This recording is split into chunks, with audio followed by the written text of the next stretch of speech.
cómo será la desescalada, la transición que se diseña en el plan que ha aprobado hoy el Consejo de Ministros.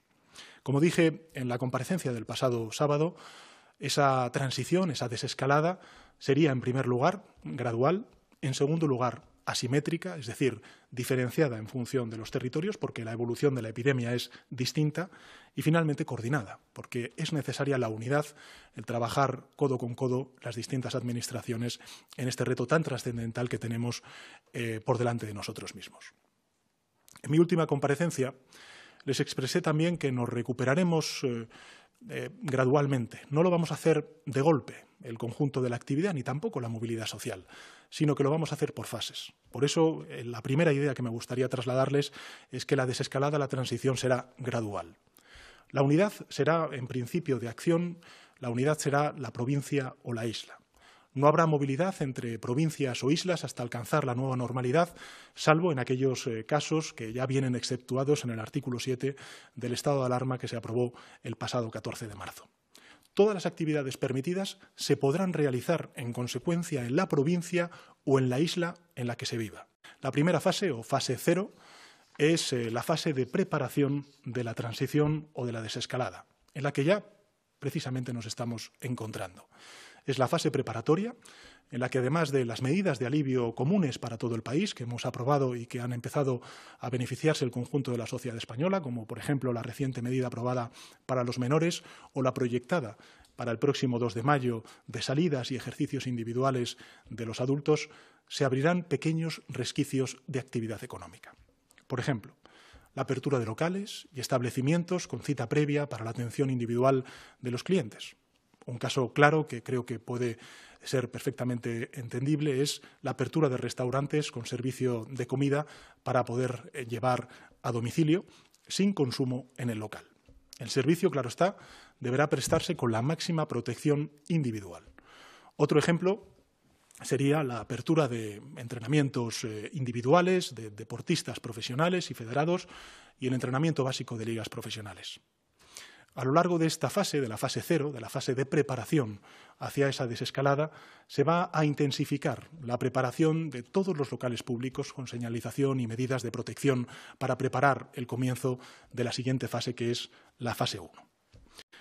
La fase 1, o fase inicial, en función de los criterios que más adelante describiré, se permitirá en cada espacio territorial definido, en principio la provincia, el inicio parcial de ciertas actividades.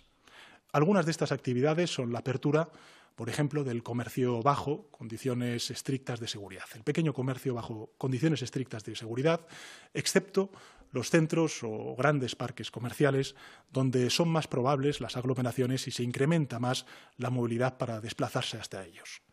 En restauración, por ejemplo, la apertura de terrazas con limitaciones de ocupación al 30%.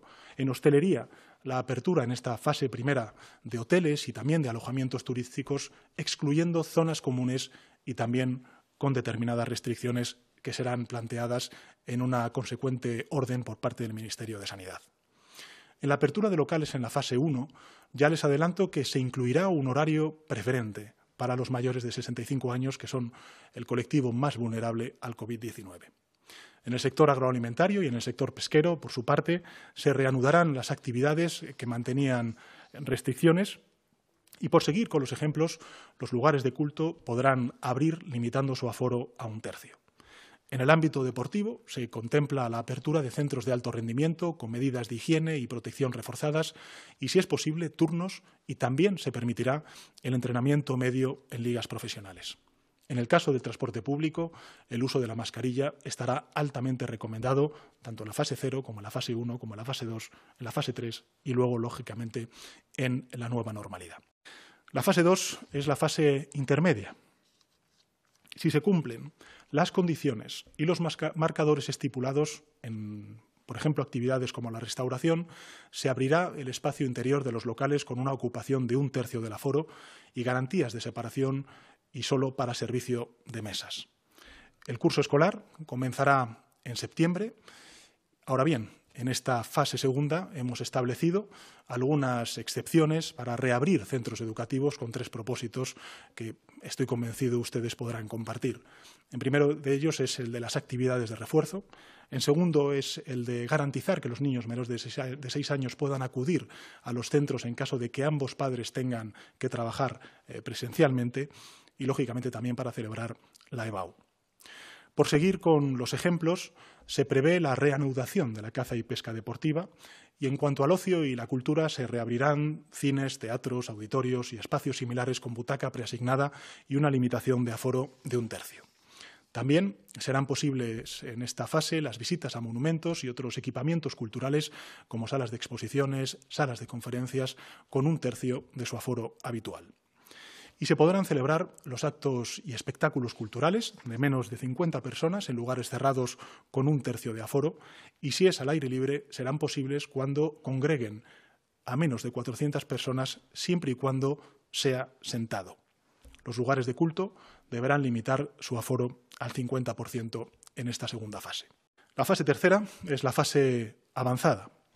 En esta fase, la última hasta recuperar la nueva normalidad, una vez que se cumplan los marcadores requeridos, se flexibilizará la movilidad general, si bien se mantendrá la recomendación del uso de la mascarilla fuera del hogar y en los transportes públicos. Y en cuanto al ámbito comercial, se limitará el aforo al 50% y se fijará una distancia mínima de 2 metros. En la actividad vinculada con la restauración se suavizarán algo más las restricciones de aforo y también de ocupación, si bien se mantienen estrictas condiciones de separación entre el público. Desde estas bases, también les anuncio la duración de la desescalada. Es importante advertir algo que hemos aprendido a lo largo de estos meses largos de batalla contra el virus. Y es que cada una de las 3 fases de desescalada descritas tendrán una duración mínima de 2 semanas. 2 semanas, ¿por qué? Porque es el periodo medio de incubación del virus. ¿Esto qué significa?